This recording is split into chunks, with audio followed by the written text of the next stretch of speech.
Baik, selamat pagi Bapak dan teman-teman. Jadi di sini kami dari kelompok 3 akan presentasi mengenai BPJS Kesehatan dan BPJS Ketenagakerjaan. Sebelum masuk ke materi, saya akan memperkenalkan anggota kelompok saya terlebih dahulu. Yaitu yang pertama ada Esther Firma dengan NIM 21195, ada Nadila Larasati dengan NIM 21218, ada Brigida Alfika dengan NIM 134, ada Jane Lono dengan NIM 21049, ada Clemens Bataona dengan NIM 21220, ada saya sendiri Oksevia Pandelaki dengan NIM 21190, ada Krisna Apriya dengan NIM 21235, ada Angela Mary dengan NIM 21223, ada Frederico Putra dengan NIM 21067, ada Wasti Melubu dengan NIM 21118, dan ada Natali Indah Sirait dengan NIM 21224. Baik, yang pertama latar belakang. Jadi di sini jaminan sosial merupakan hak fundamental setiap warga negara yang bertujuan untuk meningkatkan kesejahteraan dan melindungi masyarakat dari risiko sosial. Dan di Indonesia ini upaya untuk mencapai jaminan sosial yang komprehensif sedang dilakukan melalui pembentukan Badan Penyelenggara Jaminan Sosial atau BPJS yang terdiri dari BPJS Kesehatan dan BPJS Ketenagakerjaan. Jadi BPJS Kesehatan dan BPJS Ketenagakerjaan merupakan dua program asuransi sosial yang sangat penting di Indonesia. Kedua, program ini diluncurkan pada tahun 2014 dan bertujuan untuk menjamin perlindungan sosial di seluruh lapisan masyarakat, terutama bagi pekerja dan keluarganya. Kemudian untuk rumusan masalah untuk BPJS Kesehatan dan BPJS Ketenagakerjaan, yang pertama, berapa besar premi yang harus dibayar setiap bulan atau tahun? Yang kedua, berapa jumlah yang akan dibayarkan kepada penerima manfaat jika terjadi klaim?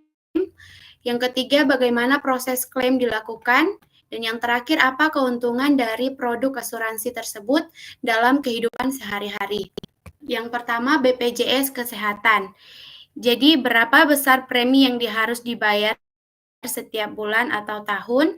Besaran premi atau iuran BPJS Kesehatan tergantung pada jenis kepesertaan dan kelas perawatan yang dipilih. Rincian iuran bulanan untuk peserta BPJS Kesehatan yaitu yang pertama, peserta penerima upah yang di dalamnya ada karyawan swasta, pegawai negeri, TNI, Polri, dan pekerja penerima upah lainnya. Jadi 5% dari gaji bulanan, 4% dibayar oleh pemberi kerja, dan 1% dibayar oleh pekerja. Kemudian batas maksimal gaji yang dijadikan dasar perhitungan iuran adalah 12 juta per bulan, sehingga iuran memiliki maksimal 600 juta per bulan. Iuran ini mencakup pekerja beserta anggota keluarganya, yang dimana terdiri dari pasangan dan maksimal ada 3 anak. Kemudian yang kedua, peserta mandiri. Nah, peserta mandiri ini di dalamnya bukan penerima upah atau PBPU. Peserta mandiri membayar upah berdasarkan kelas layanan yang dipilih, yaitu yang pertama ada kelas 1, yaitu 150.000 per orang per bulan. Kemudian yang kedua 100.000 per orang per bulan, yang ketiga 35.000 per orang per bulan. Sebenarnya adalah 42.000, tetapi peserta hanya membayar 35.000 karena disubsidi oleh pemerintah sebesar 7.000. Kemudian yang ketiga, peserta penerima bantuan iuran. Ini yang di dalamnya termasuk peserta yang tidak mampu yang iurannya dibayarkan oleh pemerintah. Jadi besaran iuran yang yaitu sebesar 42.000 per orang per bulan, sepenuhnya dibayarkan oleh pemerintah. Kemudian yang keempat, pekerja bukan penerima upah atau PBPU dan bukan pekerja. Di dalamnya wirausaha, freelancer, dan pekerja lainnya yang tidak menerima gaji tetap. Yaitu yang pertama ada kelas 1, 150.000 per orang per bulan, kelas 2, 100.000 per orang per bulan, dan kelas 3, 35.000 per orang per bulan. yang mana disubsidi 7.000 oleh pemerintah. Kemudian B, uang pertanggungjawaban. Jadi jumlah yang akan dibayarkan kepada penerima manfaat jika terjadi klaim. Jadi kelebihan dari BPJS dibanding uang pertanggungan ini yang pertama, tidak ada batasan nominal. Jadi selama layanan di kesehatan yang dibutuhkan masuk dalam cakupan BPJS dan dilakukan di fasilitas yang bekerja sama. BPJS menanggung seluruh biayanya sesuai ketentuan. Kemudian yang kedua, tidak membayar tunai, di mana peserta mendapatkan layanan langsung dari fasilitas kesehatan tanpa menerima uang pertanggungan yang berbeda dengan konsep klaim asuransi tradisional yang memberikan uang tunai. Jadi tidak ada uang pertanggungjawaban dalam BPJS Kesehatan, melainkan sistem pembayaran biaya kesehatan langsung kepada fasilitas kesehatan. Peserta mendapatkan manfaat dalam bentuk layanan kesehatan, bukan klaim tunai. Jadi bagian C yaitu klaim asuransi, bagaimana proses klaim dilakukan. Yang pertama, proses klaim BPJS Kesehatan untuk peserta mandiri, memastikan iuran BPJS dibayar tepat waktu dan status kepesertaan aktif. Yang kedua, mendapatkan layanan kesehatan di FTKP, puskesmas atau klinik, atau melalui layanan darurat di rumah sakit. Yang ketiga, mengikuti prosedur rujukan ke rumah sakit, kecuali untuk layanan darurat. Yang keempat, rumah sakit mengajukan klaim langsung ke BPJS Kesehatan. Yang kelima, BPJS melakukan verifikasi dan pembayaran klaim kepada rumah sakit.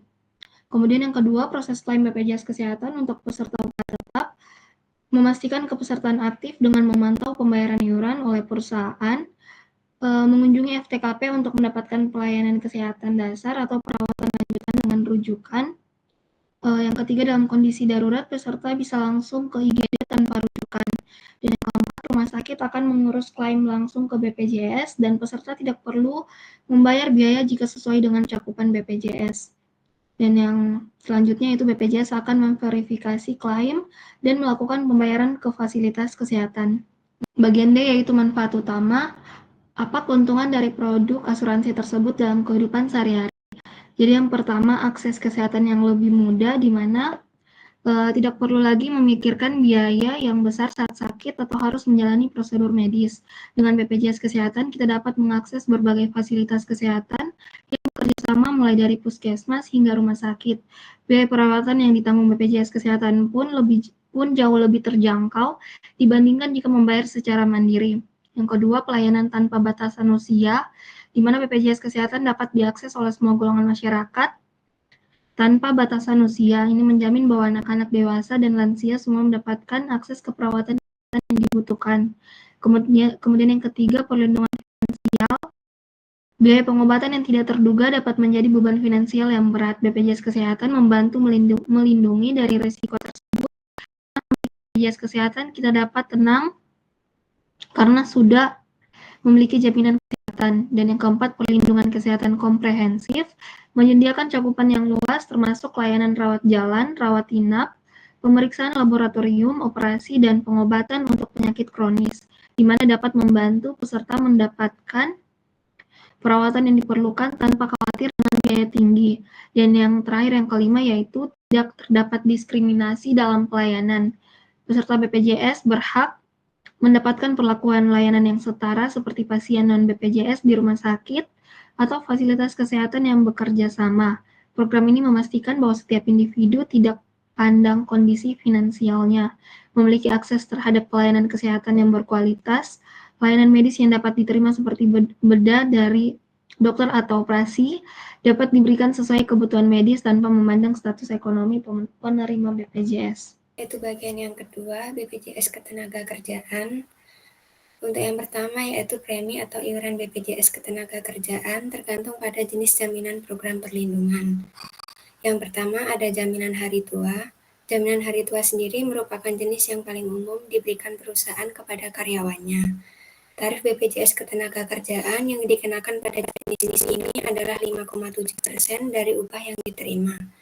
Skema pembayaran jaminan hari tua menggunakan sistem patungan, yaitu pekerja membayar 2% dan perusahaan membayar 3,7%. Yang kedua, ada jaminan kecelakaan kerja. Jaminan kecelakaan kerja sendiri merupakan jaminan yang akan memberikan perlindungan risiko kecelakaan yang terjadi saat sedang atau dalam hubungan kerja. Pada jaminan ini juga memberikan perlindungan saat menjalani dinas kerja. Adapun tarif BPJS Ketenagakerjaan yang dikenakan berbeda-beda tergantung tingkat risiko kecelakaannya. Yang pertama, kategori sangat rendah yaitu 0,24%, kategori rendah 0,54%, kategori sedang 0,89%, kategori tinggi 1,27%, dan kategori sangat tinggi 1,74%. Untuk tarif BPJS Ketenagakerjaan, program jaminan kecelakaan kerja ini 100% dibayarkan oleh perusahaan. Selanjutnya, yang ketiga ada jaminan kematian. Jaminan kematian sendiri merupakan program perlindungan lainnya dari BPJS Ketenagakerjaan. Tarif BPJS Ketenagakerjaan untuk program ini sebesar 0,3% dari upah yang diterima dalam sebulan dan sepenuhnya dibayarkan oleh perusahaan. Bantuan ini akan diberikan kepada ahli waris dari peserta apabila ia meninggal bukan karena kecelakaan kerja, dengan rincian sebagai berikut. Santunan berkala sebesar 12 juta rupiah, santunan kematian sebesar 20 juta rupiah, dan khusus untuk peserta yang membayar iuran minimal 3 tahun akan mendapatkan 174 juta rupiah dan beasiswa untuk 2 anak dari TK hingga kuliah. Dan yang terakhir ada jaminan pensiun. Jaminan pensiun sendiri harus didaftarkan kepada karyawan yang sudah memasuki usia pensiun. Nantinya peserta akan mendapatkan bantuan uang tunai yang akan diberikan setiap bulannya. Namun, sebelum bisa mendapatkan bantuan tersebut, peserta harus sudah membayar tarif BPJS Ketenagakerjaan program jaminan pensiun lebih 180 bulan atau 15 tahun lamanya, dengan besarnya 3% dari gaji peserta dan dibayar dengan sistem patungan, yaitu 1% dari karyawan dan 2%-nya dari perusahaan. Selanjutnya untuk uang pertanggungan atau UP, yaitu jumlah yang akan dibayarkan kepada penerima manfaat jika terjadi klaim. Yang pertama ada jaminan hari tua atau JHT. Besar uang pertanggungan ini dihitung dari akumulasi seluruh iuran yang dibayarkan peserta dan ditambah dari hasil pengembangan. Uang pertanggungan akan dibayarkan sekaligus ketika peserta memenuhi kriteria atau ketentuan yang sudah ada di polis. Uang akan dibayarkan sebagian maksimal 10% saat menjelang atau mempersiapkan masa pensiun, atau maksimal 30% untuk kepemilikan rumah apabila peserta memiliki masa kepesertaan paling sedikit 10 tahun dan hanya dapat diambil maksimal 1 kali. Selanjutnya ada jaminan kecelakaan kerja atau JKK. Yang pertama yaitu penggantian biaya transportasi. Biaya transportasi peserta yang mengalami kecelakaan kerja atau penyakit akibat kerja ke rumah sakit dan atau ke rumahnya, pertolongan pertama pada kecelakaan, dan rujukan ke rumah sakit lain. Lalu, biaya transportasi peserta yang mengikuti program kembali kerja menuju dan pulang dari fasilitas pelayanan kesehatan dan balai latihan kerja. Besarnya dana transportasi ada beberapa jenis. Nah, yang pertama untuk transportasi darat, sungai atau danau paling banyak sebesar 5 juta rupiah, transportasi laut paling banyak sebesar 2 juta rupiah, transportasi udara paling banyak sebesar 10 juta rupiah. Menggunakan lebih dari satu angkutan, maka berhak atas biaya paling banyak dari masing-masing angkutan yang digunakan.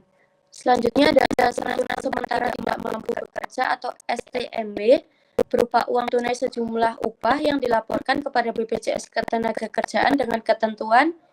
Yang pertama, 6 bulan pertama diberikan sebesar 100% upah, 6 bulan kedua diberikan sebesar 100% upah, 6 bulan ketiga dan seterusnya diberikan sebesar 50% upah hingga sembuh.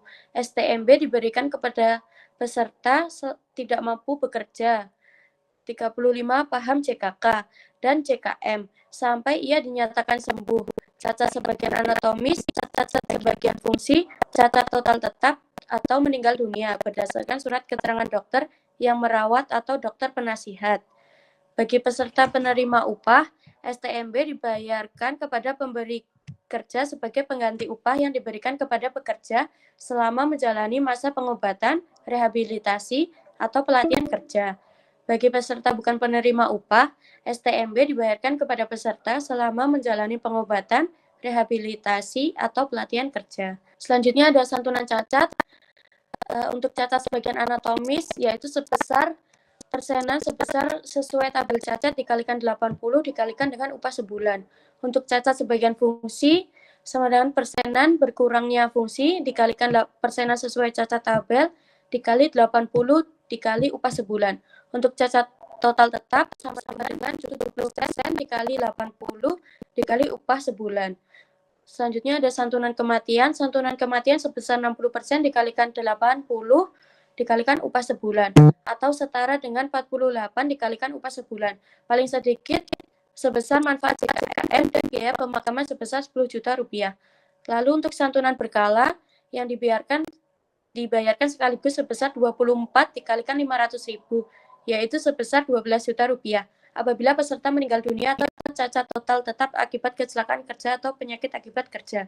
Selanjutnya ada biaya rehabilitasi. Biaya rehabilitasi merupakan penggantian alat bantu dan alat bantu pengganti bagi peserta yang anggota badannya hilang atau tidak berfungsi akibat kecelakaan kerja.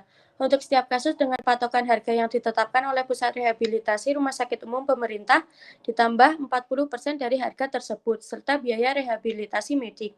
Selanjutnya untuk penggantian biaya alat bantu lainnya ada 3. Yang pertama ada gigi tiruan paling banyak sebesar 5 juta, alat bantu dengar sebanyak 2.500.000, penggantian kacamata paling banyak sebesar 1 juta rupiah. Selanjutnya ada biaya pendidikan, beasiswa pendidikan bagi anak dari peserta yang meninggal dunia atau cacat total tetap akibat kecelakaan kerja. Untuk pendidikan TK sampai dengan SD sebesar 1.500.000 per orang per tahun dengan menyelesaikan pendidikan maksimal selama 8 tahun.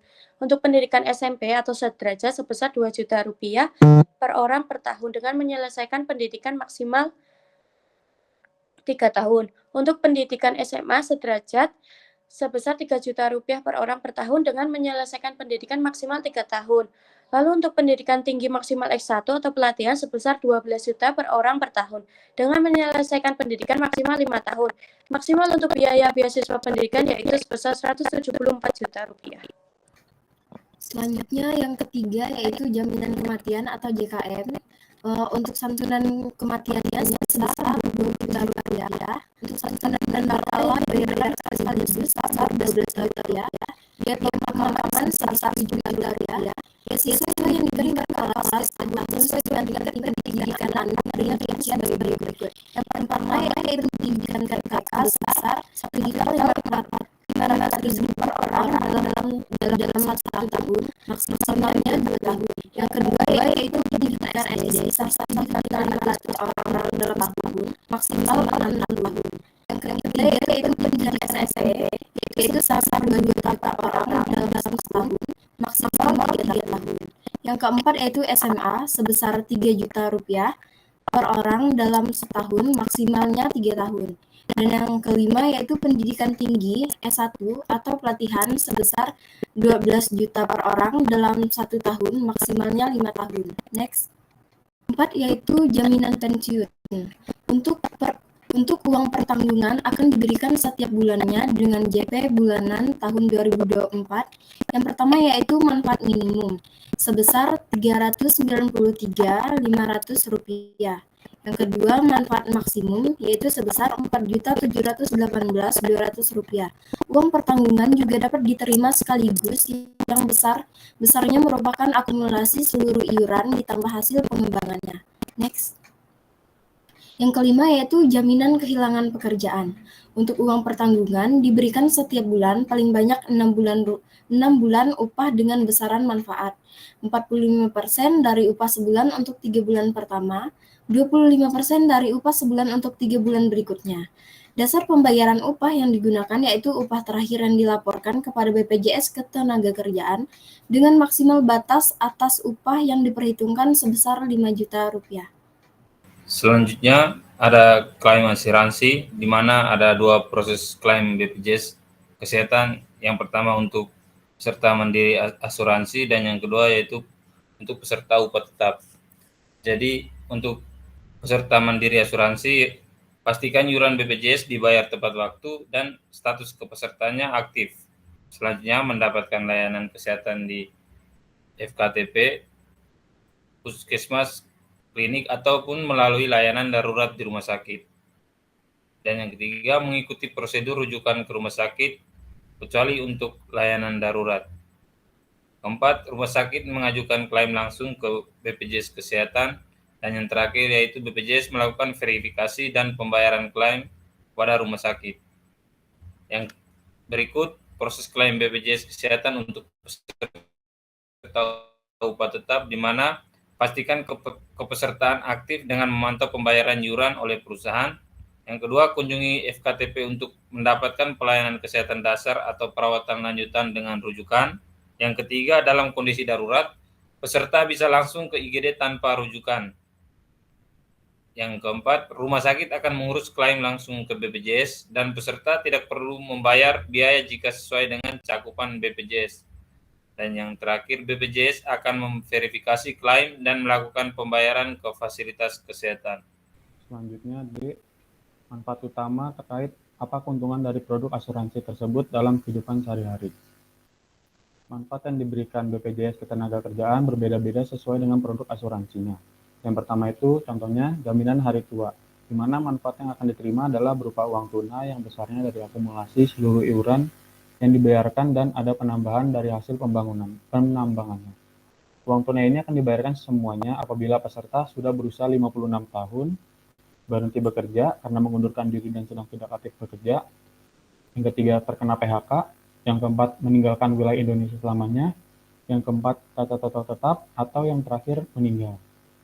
Lalu yang kedua, jaminan kecelakaan kerja, di mana manfaat yang diterima oleh peserta merupakan pelayanan kesehatan berupa perawatan dan pengobatan sesuai kebutuhan medis, santunan berupa uang dan program kembali bekerja atau return to work. Next. Selanjutnya, macam-macam pelayanan kesehatan.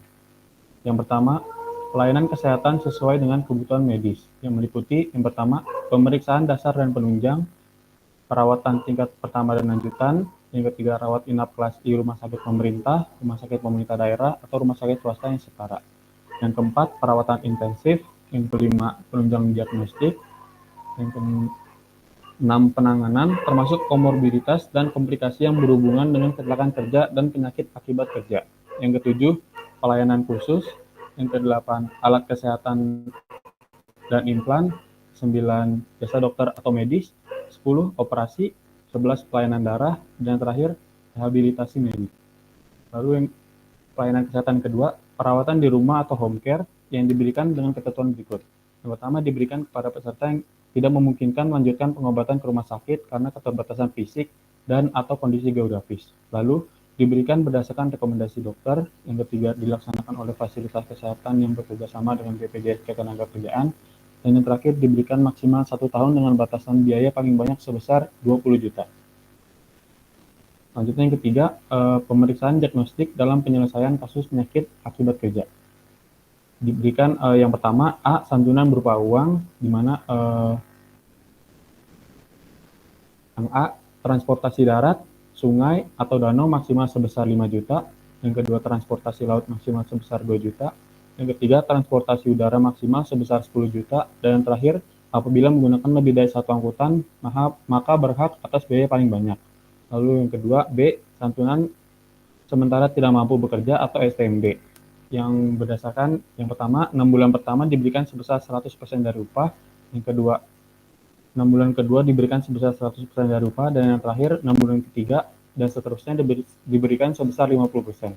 Lalu yang ketiga, santunan cacat yang meliputi 6 bulan pertama diberikan sebesar 100% dari upah, yang kedua 6 bulan kedua diberikan sebesar 100% dari upah, dan 6 bulan ketiga dan seterusnya diberikan sebesar 50% dari upah. Baik, yang selanjutnya itu poin D, ada santunan kematian sebesar 60%, 80% upah sebulan. Paling sedikit sebesar santunan kematian JKM. Yang E yaitu biaya pemakaman sebesar 10 juta rupiah.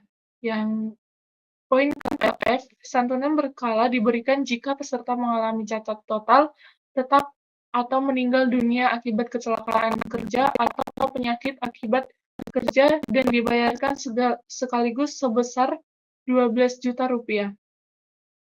Poin ke G, Rehabilitasi berupa alat bantu atau ortes dan atau alat ganti protes bagi peserta yang anggota badannya hilang atau tidak berfungsi akibat kecelakaan kerja untuk setiap kasus dengan patokan harga yang ditetapkan oleh Pusat Rehabilitasi Rumah Sakit Umum Pemerintah ditambah 40% dari harga tersebut serta biaya rehabilitasi medik. Berikutnya penggantian biaya gigi tiruan maksimal Rp5 juta. Berikutnya yaitu penggantian alat bantu dengar maksimal Rp2.500.000. Berikutnya penggantian biaya kacamata maksimal Rp1 juta. Poin yang K, beasiswa untuk paling banyak 2 orang anak peserta dan diberikan jika peserta mengalami cacat total, tetap atau meninggal dunia akibat kecelakaan kerja atau penyakit akibat kerja dengan ketentuan sebagai berikut. Poin A, diberikan berkala setiap tahun sesuai dengan tingkat pendidikan anak dengan rincian sebagai berikut. Yang pertama, pendidikan TK sebesar Rp1.500.000 per orang per tahun maksimal 2 tahun. Yang kedua, pendidikan SD atau sederajat sebesar Rp1.500.000 per orang maksimal 6 tahun. Yang ketiga, pendidikan SMP atau sederajat sebesar Rp2 juta per orang maksimal 3 tahun. Yang keempat, pendidikan SMA atau sederajat sebesar Rp3 juta per orang maksimal 3 tahun. Yang kelima, pendidikan tinggi maksimal setara S1 atau pelatihan sebesar Rp12 juta per orang maksimal 5 tahun. Poin yang ke B, pengajuan klaim beasiswa dilakukan setiap tahun. Yang C, bagi anak dari peserta yang belum memasuki usia sekolah sampai dengan sekolah di tingkat dasar, pada saat peserta meninggal dunia atau mengalami cacat total tetap, beasiswa diberikan pada saat anak memasuki usia sekolah. Yang terakhir, yang ke D, beasiswa berakhir pada saat anak peserta mencapai usia 23 tahun atau menikah atau bekerja. Program kembali kerja atau Return to Work. Program Return to Work atau RCW merupakan pemberian manfaat program jaminan kecelakaan kerja atau JKK secara menyeluruh, mulai dari pelayanan kesehatan, rehabilitasi, dan pelatihan kerja agar peserta dapat bekerja kembali dan diberikan dengan ketentuan. Yang pertama, diberikan bagi peserta yang mengalami kecacatan akibat kecelakaan kerja atau penyakit akibat kerja. Yang kedua, pemberi kerja tertib membayar iuran. Yang ketiga, ada rekomendasi dari dokter penasehat bahwa peserta perlu difasilitasi dalam program kembali kerja atau Return to Work. Yang terakhir, pemberian kerja dan peserta bersedia menandatangani surat persetujuan mengikuti program kembali kerja. Next. Yang ketiga, jaminan kematian atau JKM. Diberikan dalam bentuk uang tunai berupa santunan kematian, santunan berkala, biaya pemakaman, dan beasiswa pendidikan anak. Manfaat JKM diberikan apabila peserta meninggal dunia dalam masa kepesertaan aktif terdiri dari yang pertama, santunan kematian sebesar Rp20 juta. Yang kedua, santunan berkala yang dibayarkan sekaligus sebesar Rp12 juta. Yang ketiga, biaya pemakaman sebesar Rp10 juta. Dan yang keempat, beasiswa untuk paling banyak 2 orang anak peserta dan diberikan jika peserta telah memiliki masa iur minimal 3 tahun dan meninggal dunia bukan akibat kecelakaan kerja atau penyakit akibat dengan ketentuan sebagai berikut. Poin yang pertama, diberikan berkala setiap tahun sesuai dengan tingkat pendidikan anak dengan rincian sebagai berikut. Yang pertama, pendidikan TK sebesar Rp1.500.000 maksimal 2 tahun. Yang kedua, pendidikan SD atau sederajat sebesar Rp1.500.000 per orang maksimal 6 tahun. Yang ketiga, pendidikan SMP atau sederajat sebesar 2 juta rupiah maksimal 3 tahun. Yang keempat, pendidikan SMA atau sederajat sebesar 3 juta rupiah per orang maksimal 3 tahun. Yang kelima, pendidikan tinggi maksimal setara S1 atau pelatihan sebesar 12 juta rupiah per orang maksimal 5 tahun. Berikutnya, poin yang kedua, pengajuan klaim beasiswa dilakukan setiap tahun. Poin yang ketiga, bagi anak dari peserta yang belum memasuki usia sekolah sampai dengan usia di tingkat dasar pada saat peserta meninggal dunia atau mengalami cacat total, tetap beasiswa diberikan pada saat anak memasuki usia sekolah. Poin yang terakhir, yang keempat, yaitu beasiswa berakhir pada saat anak peserta mencapai usia 23 tahun atau menikah atau bekerja. Selanjutnya, poin yang keempat yaitu jaminan pensiun. Jaminan pensiun merupakan manfaat yang diberikan dalam bentuk uang tunai yang dapat dibayarkan secara bulanan atau sekaligus kepada peserta yang memasuki usia pensiun, mengalami cacat total tetap, dan meninggal dunia. Yang pertama yaitu manfaat yang berbentuk uang tunai bulanan meliputi yang pertama, pensiun di hari tua. Itu diterima peserta setelah pensiun sampai dengan meninggal dunia. Yang kedua, pensiun cacat diterima peserta yang cacat total tetap akibat kecelakaan atau akibat penyakit sampai dengan meninggal dunia. Yang ketiga, pensiun janda atau duda diterima janda atau duda ahli waris peserta sampai dengan meninggal dunia atau ketika mereka menikah lagi. Yang keempat, pensiun anak diterima anak ahli waris peserta sampai dengan mencapai usia 23 tahun, bekerja atau menikah.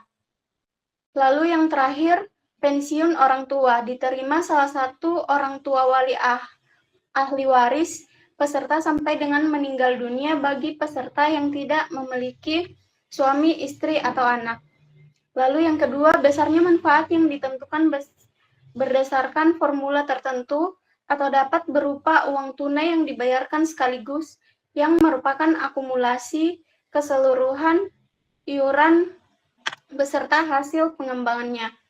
Dan yang terakhir, pada tahun 2024, manfaat jaminan pensiun ini minimal sejumlah 3.993.500 rupiah dan maksimal itu 4.718.200 rupiah. Yang kelima itu ada jaminan kehilangan pekerjaan berupa manfaat yang diberikan kepada peserta yang mengalami PHK dan sebelum bekerja serta memiliki komitmen untuk kembali ke pasar kerja.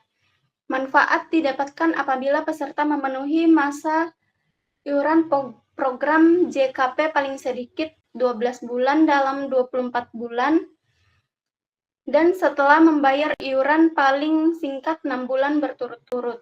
Yang pertama itu ada manfaat jaminan kehilangan pekerjaan terdiri dari uang tunai, akses pasar kerja, dan pelatihan kerja. Yang kedua, manfaat uang tunai disediakan oleh BPJS Ketenagakerjaan, sementara akses informasi pasar kerja dan pelatihan kerja diselenggarakan oleh kementerian yang bertanggung jawab di bidang ketenagakerjaan. Dan yang terakhir, itu manfaat uang tunai yang diberikan kepada setiap bulan dengan batas maksimal 6 bulan dengan besaran sebagai berikut, yaitu 45% dari upah sebulan untuk 3 bulan pertama. Yang kedua, 25% dari upah sebulan untuk 3 bulan berikutnya, dan upah yang menjadi dasar perhitungan adalah upah terakhir yang dilaporkan kepada BPJS Ketenagakerjaan dengan batas maksimal sebesar 5 juta. Nah, di sini ada ilustrasi dan perhitungan uang pertanggungan. Di sini ada profil keluarga, nama tertanggungnya itu Budi, istrinya Siti, anaknya ada 2, yang pertama itu 8 tahun, yang kedua itu usianya 5 tahun. Penghasilan bulanannya 10 juta. Nah, kebutuhan keluarganya, yang pertama itu biaya hidup bulanan, Yang pertama itu biaya makan dan kebutuhan sehari-hari itu sebesar 3 juta, sewa rumah 2 juta, transportasi 1 juta, lain-lain 500.000. Total biaya hidup bulanannya adalah 6.500.000 rupiah. Yang kedua itu ada pendidikan. Yang pertama itu biaya sekolah untuk anak per tahun itu sebesar 3 juta, itu 250.000 per bulan. Terus ada biaya tambahan seperti ekstrakurikuler, buku, dan sebagainya, itu 1.500.000, 125.000 per bulan. Ada total biaya pendidikan bulanannya ada 375.000. Next. Yang ketiga itu ada utang yang harus dilunasi. Utang yang harus dilunasi ini ada terdiri dari utang KPR rumah itu sebesar 200 juta rupiah. Terus ada utang lain-lain 50 juta rupiah. Total utangnya ada 250 juta rupiah. Baik, berikutnya adalah total uang pertanggungan yang diperlukan, yang terdiri dari biaya hidup sebesar 390 juta rupiah, biaya pendidikan sebesar 45 juta rupiah, utang sebesar 250 juta rupiah. Yang berikutnya adalah total uang pertanggungan. Total uang pertanggungan ini didapat dari biaya hidup ditambah biaya pendidikan dan utang yang menjadi total sebesar 685 juta rupiah. Jadi BPJS Kesehatan di sini melindungi dalam kerjanya dengan menanggung biaya perawat anak dan perawatan, meringankan beban keluarga mereka. Sedangkan BPJS Ketenagakerjaan melalui program jaminan kematian JKM memberikan santunan yang dapat membantu keluarganya memenuhi kebutuhan hidup dan tinggalkan setelah ibu meninggal. Next. Jadi kesimpulan dari presentasi ini adalah BPJS Kesehatan dan BPJS Ketenagakerjaan adalah dua program penting dalam sistem jaminan sosial di Indonesia. BPJS Kesehatan menyediakan akses layanan kesehatan yang telah terjangkau dan merata bagi masyarakat dengan premi bervariasi sesuai jenis kepesertaan. Layanan mencakup perawat inap, rawat jalan, hingga tindakan medis lainnya tanpa batas biaya nominal, dan klaim yang dilakukan langsung oleh fasilitas kesehatan. Sementara itu, BPJS Ketenagakerjaan melindungi pekerja dari risiko kecelakaan kerja, kematian, dan memberikan jaminan hari tua dengan premi dan manfaat yang sesuai jenis program, termasuk santunan dan beasiswa pendidikan bagi anak pekerja. Next. Sekian presentasi dari kelompok kami. Terima kasih.